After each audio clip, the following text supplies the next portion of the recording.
तो जो बंदा जानते हुए कि वो गलत कर रहा है अपने काम को जारी रखे तो क्या कहा जाए फिर? आप इस सिस्टम को ना अपनी मर्जी के मुताबिक चलाना चाहते हैं। हसन भाई, इन्हें लगता है कि जो इनके अंदर कमियां है ना उनकी खैर है, लेकिन जो दूसरे लोग कोताहियां करते हैं ना उनको तो उल्टा लटका देना चाहिए। यानी अगर इनकी मिस शुमाइला से मीटिंग नहीं हुई तो फिर ये जो चाहें करते फिर। जो लोग अपने लिए काम करने वाले लोगों या अपनी खिदमत करने वाले लोगों से को तंग करते हैं तो खपाते ही है ना यार, और क्या करते हैं। पर ये क्यों करते हैं भला? क्योंकि इन्हें नताइज की परवाह नहीं है। अगर इन्हें नताइज की परवाह हो, जैसे कल मैंने बताया था, मैंने इनको और सब लोगों से ही तो अर्ज कर रहा था ना, तो फिर तो ये ऐसा ना करें। लेकिन अभी नहीं है, मैं उम्मीद करता हूं कि अब होगी। आप इस बारे में सोचना शुरू करें। पर आप ये खींचातानी जो करते हैं आप ना किया करें। ना हमें अपने फैमिलीज को खींचातानी करने की जरूरत है, ना हमें अपने डॉक्टर्स या और जो लोग हैं जो हमारी खिदमत करते हैं उनसे जोरा जोरी करने की जरूरत है। हमें कुछ अपनी तबीयत और सेहत पर ही गौर करना चाहिए। तो बिलाल भाई, ये मसला कब तक हल हो जाएगा? जो करते हैं वो तो अच्छा करते हैं, लेकिन अभी कमी है। जब आप ये फरमाते हैं ना कि आपको लगता होगा, तो आप दरअसल पता क्या कह रहे हैं कि मेरे ख्याल में आप गलत कह रहे हैं। आपकी सेहतयाबी के रास्ते में यही चीजें रुकावट हैं, इनको दूर करने से सेहतयाबी होगी। लोग समझते हैं कि, या शायद आप भी किसी हद तक अब समझ रहे हो कि सिगरेट पीने से आपकी क्रेविंग्स आगे बढ़ती हैं। जो करना चाहता है और करता है तो आहिस्ता आहिस्ता उसे ये राज पता लगना शुरू हो जाता है कि जिस मसले को मैं बहुत बड़ा मसला समझता था ये इतना बड़ा मसला नहीं था।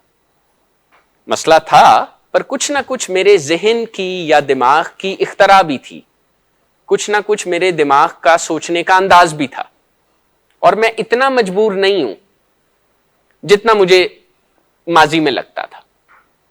ये बात ठीक है, आई एग्री विद यू। तो मैं मान लूंगा कि आप बहुत ताकतवर हैं, पर आप मुझे कोई ताकत वाले असल काम करके दिखाएं ना। ये तो कमजोरी वाले काम है और नासमझी वाले काम है कि जो आपके लिए कुछ कर रहे हो उन लोगों से खपाना खपूना जरा। आपने किसका नुकसान किया? अपना किया है ना। आपको कोई हक हासिल नहीं है अपना नुकसान करने का। कहीं यह गलतफहमी तो नहीं है कि आप अपना नुकसान कर सकते हैं? नहीं, आपको ऐसा कोई, मुझे, आपको, हम में से किसी को भी अपना नुकसान करने का हक हासिल नहीं है। अगर जैसे हम अब कुछ बड़े हो गए हैं, मैच्योरिटी की तरफ जा रहे हैं, कुछ बातचीत कर सकते हैं, चल फिर सकते हैं, इसके बाद भी हमें कोई हक हासिल नहीं है कि हम अपना और दूसरों का नुकसान करें। बिलाल या आप में से किसी की जर्नी में भी रुकावटें आए और कुछ ऐसे डिजास्टर्स हो जाएं जिन्हें हम अवॉइड कर सकते थे। एक तो होता है ना कि हम बीमार हो जाएं, बेबस हो जाएं, हमारे हाथ में चीजें ना रहें और इसके नतीजे में कोई कमी कमजोरी कोताही हो जाए तो चले, उस पर तो कोई गिला शिकवा नहीं। लेकिन ऐसी चीजों पर गिला बनता है कि जिन्हें हम ठीक रख सकते थे और हमने ठीक नहीं रखा। मुझे इनकी नीयत पर शक नहीं है, लेकिन इन्होंने कुछ उल्टी पुल्टी बातें रखी हुई हैं दिमाग में, या इन्हें कोई गलत फहमी है या इस तरह से है, वो सोच की कोई खराबी है। आपको लगता है ना कि आप लोगों का नुकसान सिर्फ नशे की बीमारी की वजह से हुआ है? इसमें आपकी अप्रोच का भी कोई दखल था। And now is the time कि आप इसकी जिम्मेदारी उठा लें। ठीक है, हम अपनी केयर में या शफकत में या एहतराम के जज्बे से आपको कई मर्तबा ये फीलिंग देते हैं, या आप ये फीलिंग ले लेते हैं कि जो कुछ हुआ है सारा मलबा बीमारी पे डाला जा सकता है। नहीं, बीमारी अपनी जगह, लेकिन अगर कोई कमी कमजोरी आपके गुस्से, आपकी अप्रोच या आपके करने से हुई है तो उसकी जिम्मेदारी तो फिर आप ही उठा सकते हैं। वो मलबा तो बीमारी पे नहीं डाला जा सकता। जैसे किसी बीमार को यह हक नहीं है कि वो, चूंकि वो बीमार है तो वो दूसरे लोगों से गुस्सा मुस्सा करे, खपाए। किसी बीमार को यह हक नहीं है कि वो दवाई खाने या ना खाने का फैसला करे। ये हक उसके डॉक्टर को हासिल है कि वो उसे तजवीज करे और उसके डॉक्टर का मशवरा उस पे बाइंडिंग है, यानी लाजिम है। इसको मशवरा तो कहा जाता है, लेकिन ये एक ऐसा मशवरा है जो कि बाइंडिंग है, और अगर वो नहीं मानता तो ये बहुत खतरनाक बात है। अगर कोई बीमार अपने डॉक्टर की बात को नहीं मानता तो ये बहुत खतरनाक बात है।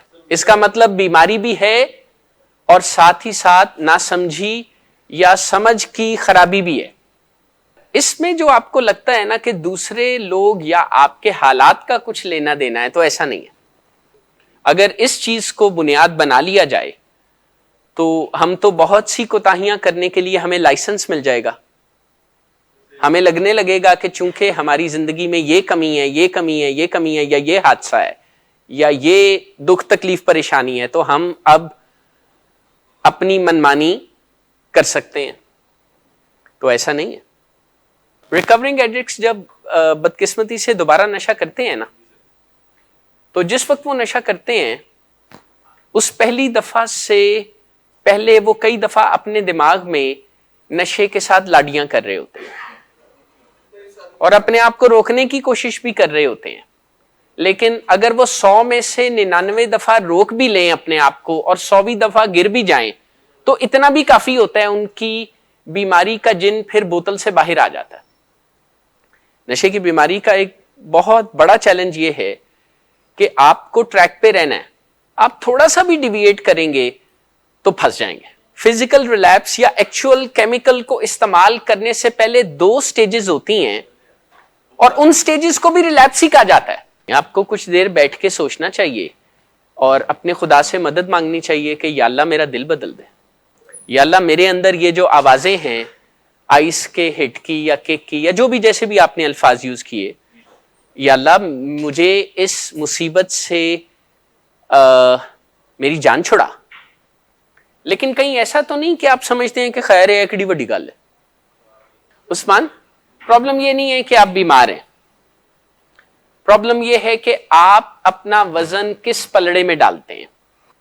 अपने आप से और अपने खुदा से मुखातिब होना कि या अल्लाह जो मेरे साथ ये मुसीबत या ये बला मेरे सर पे है, मेरी इससे जान छुड़ा दे। यानी ये बला इतनी ताकतवर है कि जब आप इसके बारे में नहीं सोचते तो ये आपके बारे में सोचती है। नशे की बीमारी में सोच ये नहीं होती कि खुदा मुझे नशे से बचा ले, सोच ये होती है कि खुदा मुझे ट्रीटमेंट से बचा ले। तो ये सोच नहीं होनी चाहिए। ये बड़ी खतरनाक सोच है, ऐसी सोचें रखना कि ट्रीटमेंट के बारे में सोचना कि मेरा ट्रीटमेंट ना ही होए थे चंगा है, ट्रीटमेंट को मुसीबत समझना, ट्रीटमेंट को बोझ समझना। कुछ लोग जो आज नशा नहीं भी कर रहे, उनकी भी ऐसी सोच हो सकती है कि वो ट्रीटमेंट को कोई फायदा पहुंचाने वाली एक्सरसाइज की बजाय ऐसे बिहेव करें जैसे ट्रीटमेंट से वो बहुत तंग है। हालांकि ट्रीटमेंट एक फायदा पहुंचाने वाली एक्सरसाइज है।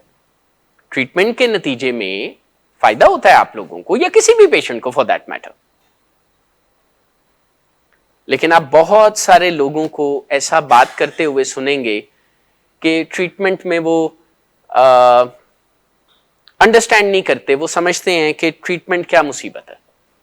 जो लोग नशे की बीमारी में ट्रीटमेंट को मुसीबत समझते हैं, वो नशे की बीमारी को दावत देते हैं कि जब चाहो मुझे दोबारा अजियत में मुब्तला कर दो। आपको पता है मोस्ट पोटेंट इम्यूनोसप्रेसेंट क्या है? लिंगरिंग स्ट्रेस, नाउमीदी, हेल्पलेसनेस, होपलेसनेस, ये मोस्ट पोटेंट इम्यूनोसप्रेसेंट्स हैं और इन्हीं चीजों के साथ हम रोजाना अपनी जिंदगियां गुजारते हैं। हमारी उम्मीदें हमसे दूर चली गई हैं, हम इतने पुरुमीद नहीं होते, खास तौर पे जब हमारा कोई प्यारा नशे की बीमारी में मुब्तला हो, क्योंकि वो तो बेचारा तंग होता है ना अपनी बीमारी से। पर चूंकि हम रुकावट डालने वालों में से होते हैं उसके नशे में, तो उसे लगता है कि अगर इन लोगों को नाउमीद किया जाए, परेशान किया जाए, तो हो सकता है प्रेरणा नू अपनी पै जाए ते ए रस्ते तो खबे सजे हो जाए। तो हमें हमारे पेशेंट्स की खिदमत करते हुए अपनी स्टेट्स पर पहले से भी ज्यादा अच्छा काम करने की जरूरत है। Let me remind all of us, addiction is a family disease. मेरी ऑब्जर्वेशन यह है कि दो वजूहात से सलमान भाई बार बार रिलैप्स होते हैं। पहली रीजन तो यह है कि इन्हें लगता है कि सिगरेट पीने से इन्हें कोई रिलीफ मिलेगा या सिगरेट छोड़ने की कोई जरूरत नहीं है। हालांकि मैं इन्हें कई दफा पहले भी अर्ज कर चुका हूं, मैं दोबारा बताता हूं। इनका भी और बहुत सारे दूसरे मरीजों का जो एडिक्शन का सफर है ना, वो सिगरेट से स्टार्ट हुआ था। दूसरा है किसी हद तक यह समझना कि अगर मैं स्ट्रेस में आ जाऊं, तकलीफ में आ जाऊं, परेशानी में आ जाऊं, तो फिर मैं नशा इस्तेमाल कर सकता हूं। मुझे कोई दुख हो, मुझे कोई दर्द हो, तो फिर किसी हद तक नशा इस्तेमाल मैं कर सकता हूं। लेकिन मैं सलमान भाई से पूछ रहा, सलमान भाई आप भी कोई राय दीजिए प्लीज। सलमान भाई, आपको वैसे तो मेरी दुआ है कि दुख ना हो, लेकिन आपको दुख हो या खुशी हो, आप नशा इस्तेमाल नहीं कर सकते हैं। It is a medical challenge that you are facing. आप पहले नशा इस्तेमाल करते थे तो कर लेते थे, फिर जब आप बीमार हुए और बीमारी आगे बढ़ी तो नशे के साथ आपका ताल्लुक बर्बाद हो चुका हुआ है। अब इसमें गवर्नमेंट बिक गई है नशे की। क्या हम में से किसी और को भी लगता है? जैन भाई, आपको लगता है कि गम है या खुशी है तू, मेरी जिंदगी है तू? नशे की बात कर रहा हूं। आपको लगता है कि कोई ऐसी स्टेट या परेशानी होती है, नंबर 1, जिसमें नशे का मरीज नशा कर सकता है, नंबर 2, इससे उसका कोई भला होता है? नशे की बीमारी में कोई कंस्ट्रक्टिव काम नहीं हो सकता। हां, on the face of it सब अच्छा या तो दिखाई देता है, या हम सब अच्छा दिखाने की कोशिशों में मसरूफ हो जाते हैं, पर सब अच्छा नहीं होता। नशे की बीमारी में सब अच्छा होता तो कभी जरूरत पेश आती? आप कैसी बातें कर रहे हैं यार? आपने तो मुझे परेशान कर दिया। आप कैसी बातें कर रहे हैं? डिनाइल भी है, उसके नतीजे में एक्सेप्टेंस की कमी भी है, लेकिन गुस्से का एक बिहेवियर और बात ना सुनने की एक हैबिट भी नजर आ रही है। यानी अली भाई के लिए मुश्किल था कि वो बात सुने। और तला भाई, इंडिपेंडेंट बंदा वो होता है जो फिर इंडिपेंडेंट होता है। आप दुनिया में तशरीफ लाए होंगे, आपके अम्मी अबू बहुत खुश राजी हुए होंगे, आपके नाना नानी भी, आपके दादा दादी भी। उन्होंने क्या ख्वाब देखे थे कि एक दिन जब आप बड़े होंगे, इंडिपेंडेंट होंगे, तो क्या क्या काम करेंगे? या चले पूछ तो मैं आपसे रहा हूं, मैं तो किसी के बारे में भी ये बात हो सकती है ना। तो जब भी ऐसा होता है तो उनके माँ बाप उनके बारे में क्या ख्वाब देखते हैं? तो क्या नशे की बीमारी में ख्वाब पूरे होते हैं या टूट जाते हैं? तो फिर आप ये जो फरमा रहे थे कि वो इंडिपेंडेंट हैं, ये आपने कैसे कह दिया? यार मैं बहुत परेशान हो गया हूं, मैं आपकी बात सुन के बहुत फिक्रमंद हो गया हूं। अगर कोई पेशेंट कोई उधार लेता है या कहीं शॉपिंग करता है और अपना बिल पे नहीं करता, लेकिन उसके घर वाले पे कर देते हैं, तो पेशेंट को तासुर क्या मिलता है? सब ठीक है। इसे इनेबलिंग कहते हैं। मेरी आपसे बड़ी रिक्वेस्ट है कि आप इस गलतफहमी से बाहर निकल आएं। नशे की बीमारी में या नशा चलेगा या जिंदगी चलेगी, दोनों साथ साथ नहीं चल सकते। लेकिन ये एक गलतफहमी नशे के मरीजों को बहुत नुकसान पहुंचाती है कि नशा भी चल सकता है और जिंदगी भी चल सकती है। अगर इस एक गलतफहमी से वो जान छुड़ा लेना तो उनके लिए बहुत सी आसानियां पैदा हो जाएंगी, बहुत सी आसानियां पैदा हो जाएंगी, चीजों के ठीक होने की बुनियाद पड़ जाएगी। तो सलमान भाई, आप नहीं कहते कि भाई बुरा ना मनाइएगा, लेकिन ये जो आप तासुर दे रहे हैं कि आते हुए सब ठीक है और आपके साथ कोई अन्याय हो गया है, ये ठीक नहीं है। नहीं कहा ना तला भाई, आपने भी नहीं ना कहा। आप इस खुशफहमी से जान छुड़ा लें, नशे की बीमारी में सब ठीक नहीं होता। कई मर्तबा हमें किसी इंसान को बात कहने में मुश्किल पेश आती है कि भाई जो आप फरमा रहे हैं ना, ये ठीक नहीं है।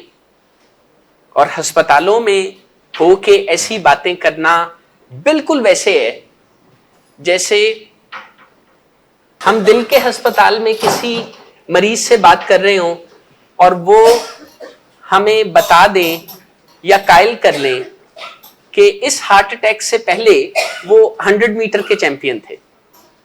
अब मैं आपको दूसरा एलिमेंट बता रहा हूं नशे की बीमारी का, जो दूसरी क्रॉनिक इलनेसेस में भी होता है। By the time the patient reaches treatment और द हॉस्पिटल, उनको बीमार होते और हुए रहते कई साल गुजर गए होते हैं। नशे की बीमारी एक दिन में, एक महीने में, एक साल में इतनी शदीद नहीं होती। हाँ, हम सभी ऐसा सोचना चाहते हैं। हम सोचना चाहते हैं कि मैं जब एडमिट हुआ रिहैब सेंटर में तो बाकी तो ठीक था, बस पिछले 1 महीने में या 6 महीने में या 2 महीने में या 4 महीने में मैंने ज्यादा नशा किया। इशू ये था कि अब आके आपके घर वालों की बर्दाश्त जवाब दे गई थी। हादसे तो पहले भी हो रहे थे, लेकिन वो मोहब्बत के हाथों अपनी परेशानियों को हैंडल कर रहे थे, अपने दिल को मना रहे थे, अपने आप को बता रहे थे कि अपने खुदा से दुआएं मांग रहे थे कि या अल्लाह किसी तरह ये मसला खुद ब खुद ही हल हो जाए। लेकिन मसला था कि दिन ब दिन बिगड़ता जा रहा था। इस सूरत हाल को ऐसे देखें कि आपने हद्दुल इम्कान कोशिश की थी कि किसी तरह आपकी फैमिली को पता ना चलने पाए। आपने कभी ऐसे स्पोर्ट्स एक्रोबैटिक परफॉर्मर्स को देखा है जो अपने जिस्म को बहुत डिफरेंट शेप्स में करके किसी छोटे से डिब्बे में बंद कर देते हैं? इनको कंटॉर्शनिस्ट बोलते हैं। नशे की बीमारी में पेशेंट के घर वाले दे वर्क ओवर टाइम, वो किसी भी हालात में अपने आप को ढाल लेते हैं। आप लोगों को भी बुरा लगता है और आपके फैमिली मेंबर्स में भी बहुत गिल्ट पाया जाता है कि उन्होंने क्यों आपको आपकी मर्जी के खिलाफ ट्रीटमेंट में यानी बताए बगैर ला के एडमिट करा दिया, या आपको टीम के जरिए। कंपैशन ये भी होता है कि हम किसी से जायज और मुनासिब बात करें, या अगर बात करना मुश्किल है तो खामोश रह ले। लेकिन किसी को ये फीलिंग कभी ना दे कि वो अपना नुकसान कर रहा है, लेकिन हमारी किसी बात के नतीजे में उसे ये लगने लगे कि वो सब सही कर रहा है। ऐसा हम अपनी सादगी में या नासमझी में कर जाते हैं। लेकिन जब दिल के डॉक्टर दिल के मरीजों को कहते हैं कि आपकी कॉर्नरी आर्टरीज बंद हैं, चोक्ड हैं, you have triple vessel disease, Salman संजीदा हो जाएं। सलमान, ये बहुत कैलसनेस है। कैलसनेस समझते हैं? बेहिसी।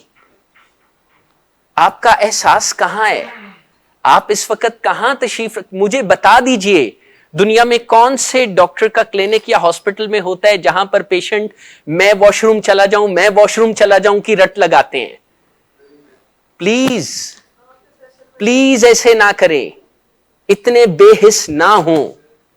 आप पहले ऐसे थे, मैं मानता हूं, लेकिन अब आप आइंदा भी ऐसे रहेंगे, ये फेयर नहीं है। यही तो मैं आपको अपनी मुश्किल बता रहा हूं ना, कि जो पूछता है वो ये भी साथ में कहता है कि पहली दफा पूछा है, पिछले 550 साल से जब मैं ट्रीटमेंट में हूं मैंने कभी नहीं पूछा था।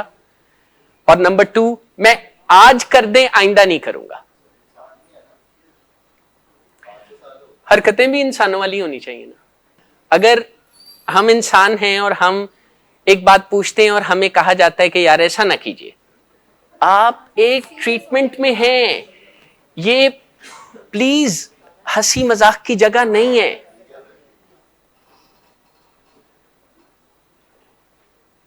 प्लीज यहां पर इस तरह की मजाकबाजी मत करें। आप घर से यहां पर क्या करने के लिए तशरीफ लाए हैं? तो क्या लेक्चर में कोई हिस्सा लिया है या इन्हीं बातों पर ध्यान है? आप सब लोगों से रिक्वेस्ट है, प्लीज इस ग्रुप को और अपनी ट्रीटमेंट को बहुत संजीदगी से लें। आप पूछ सकते हैं कि नदीम साहब आखिर हमें क्या है कि हमारा ही सिस्टम, हमारा ही दिमाग, हमारी ही सोचें हमारा साथ नहीं देती, बार बार बात को ना दोहराएं, अपने ही ख्याल पर जिद ना करें। लेकिन जाहिर है ये बात समझने में, और ये मैं इसे अपनी कोताही के तौर पे तस्लीम करता हूं, I need to work more. और मुझे बिल्कुल इस सेशन में से किसी को नहीं भेजना चाहिए। जहां पर मैं ये करता हूं मैं गलत करता हूं, आई मस्ट रेकन। लेकिन सालिक भाई से भी गुजारिश है कि जब उन्होंने अपनी कोई बात करनी हो तो उन्हें उसमें कोई दुखी इंडियन फिल्म डालने की जरूरत नहीं है कि मैंने तो सुबह से पानी नहीं पिया। सालिक भाई इतनी तकलीफें बर्दाश्त की जिंदगी में नशे की बीमारी की, क्या 40 मिनट पानी के बगैर गुजारा नहीं हो सकता? मैं इसीलिए तो कह रहा हूं कि मुझे आपसे उम्मीद है कि आप मेरी बात को सोचेंगे, और अगर सोचेंगे तो कोई ना कोई अच्छी जो है नतीजा निकलेगा।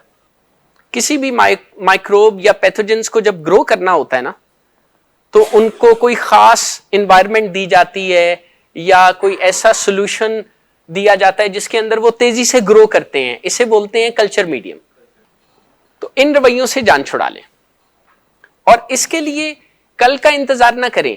आज अभी विलिंग वेज के अंदर इंडोर में रहते हुए क्या आपको एनए प्रोग्राम में और भी ऐसे रवैयों का बताया जाता है जो डायरेक्टली नशे की बीमारी को बढ़ावा देने वाले नहीं लगते पर होते हैं ना? कुछ याद आया या दोबारा कुछ लिटरेचर पढ़ने की जरूरत है ताकि याददाश्त? हम में से जो लोग बदलना चाहते हैं ना, उनको चाहिए कि वो एक इल्यूजन और एक खराबी से बचें। बदलते हुए कोई बहुत ज्यादा ढेर सारे फंडामेंटल्स में खुद को उलझाने की कोशिश ना करें। कुछ थोड़े से फायदा पहुंचाने वाले कामों को जान लें और फिर उन पे अमल स्टार्ट कर दें। नशे की बीमारी की इलाजगाहों में यह मसला आम है कि बहुत दिल चाहता है कि बताया जाए कि ऐसे नहीं, ऐसे कर लें। इस मुसीबत का नाम है रोल रिवर्सल, यानी जो जिस रोल में है उस कंसल्टेशन को आगे बढ़ाने के लिए वो अपने रोल से निकल के किसी और दूसरे के रोल में चला गया। नशे की बीमारी में अपनी तकलीफ अक्सर औकात दिखाई नहीं देती, उसको किसी दूसरे की आंखों या बातों से समझना देखना पड़ता है। इसका नाम इंटरवेंशन डेटा है। आपके पास है आपका इंटरवेंशन डेटा?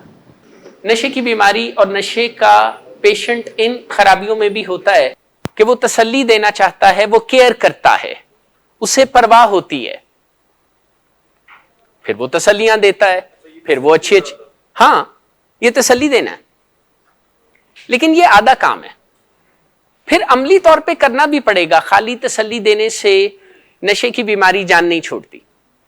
मैं जानता हूं आप मुझे, अपने अम्मी अबू को और अपने इर्द गिर्द के लोगों को तसल्ली देना चाहते हैं, लेकिन यह भी नशे की बीमारी का एक ट्रैप है। आप तसल्ली भले देना या ना दे, आप रिक्वायर्ड काम अगर करेंगे ना तो तसल्ली खुद ब खुद पैदा हो जाएगी। अच्छा, आपको अपनी बीमारी की रिकवरी के लिए इस चीज का इंतजार करने की जरूरत नहीं है कि आप दिल से कर रहे हैं या नहीं।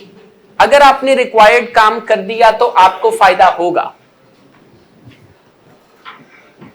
क्या किसी टीके में जो मौजूद दवाई है वो आप पे असर करे, ये इस चीज की मोहताज है कि आपका दिल कर रहा है कि नहीं? इलाजों के असर करने के लिए दिल का करना कोई शर्त नहीं है। हो तो अच्छा है, ना हो तब भी ठीक है। लेकिन क्या आप इस ट्रैप का शिकार हैं कि जिस काम में दिल चाहता है फायदा भी उसी का होता है? आपने चूंकि उस्मान भाई, विद ड्यू रिस्पेक्ट, चूंकि आपने मर्जियां मनमानियां बहुत की हैं ना, तो आपके जहन में मर्जी बहुत ओवररेटेड है। आपको लगता है कि जो काम मर्जी से किया जाए उसका फायदा होता है। मेरा यह समझना और मानना है कि इलाज मर्जी से करवाया जाए या मर्जी के बगैर करवाया जाए उसका फायदा होता है। मेरी अंडरस्टैंडिंग यह है कि इलाजों में मर्जी बुनियादी शर्त नहीं है। वैसे जिस बंदे का इलाज हो रहा है उसकी मर्जी भी हो, यह उसकी अपनी जिम्मेदारी है। इसके लिए उसे दूसरे लोगों से एक्सप्लेनेशन कॉल नहीं करनी चाहिए। देखिए, अगर मुझे किसी इलाज की जरूरत है और मेरी मर्जी नहीं है, तो who's to be held responsible? हम में से काफी लोगों को जिंदगी में ऐसा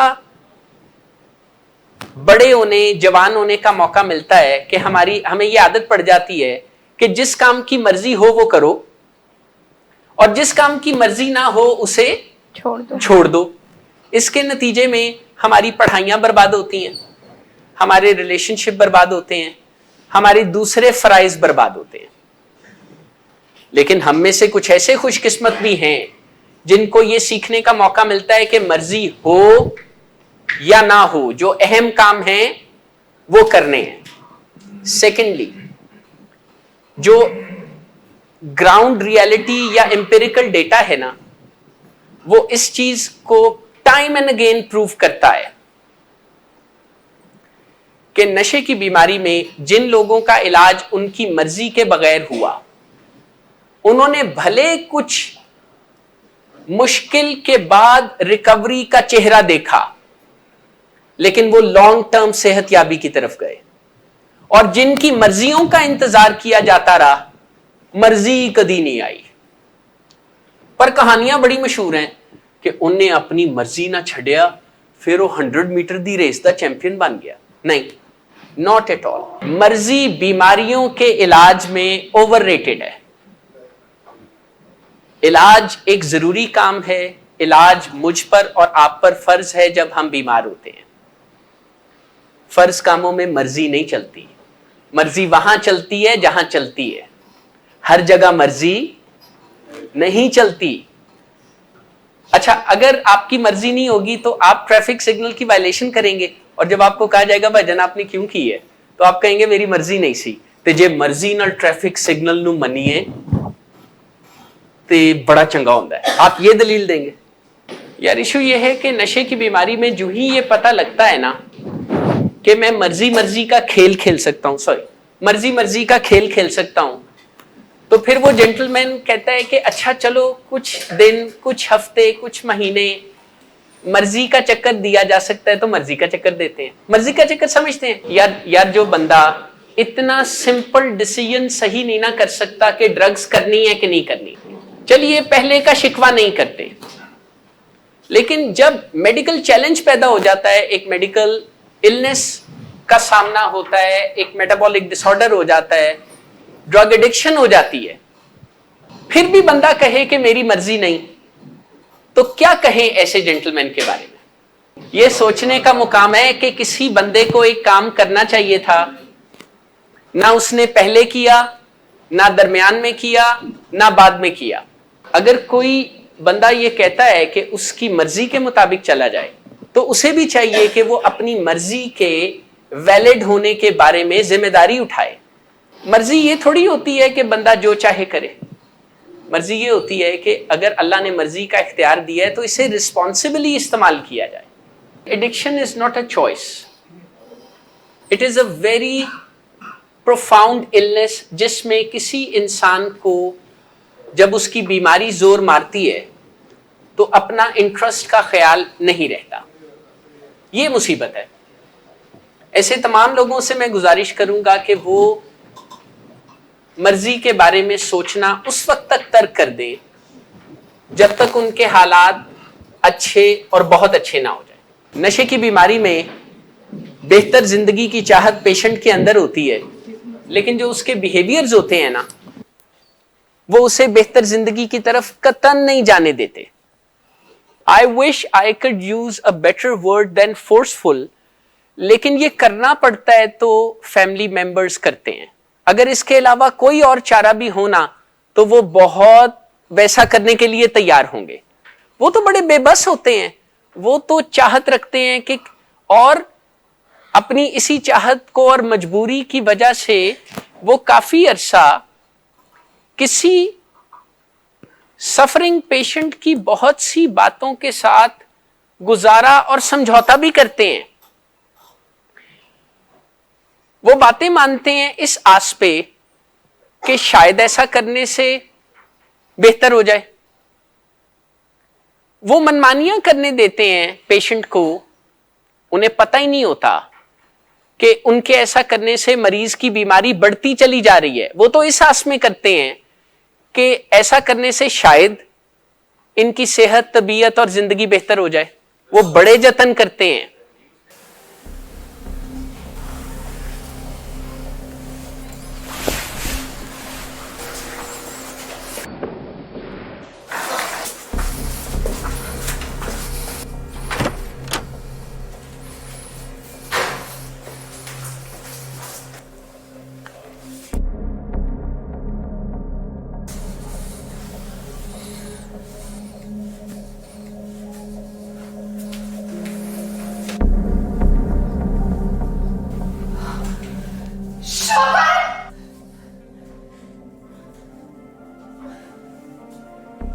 शराब नोशी की वजह किरदार की खराबी नहीं, मूड की खराबी है। शराब नोशी कभी भी नशे की बीमारी में बदल सकती है।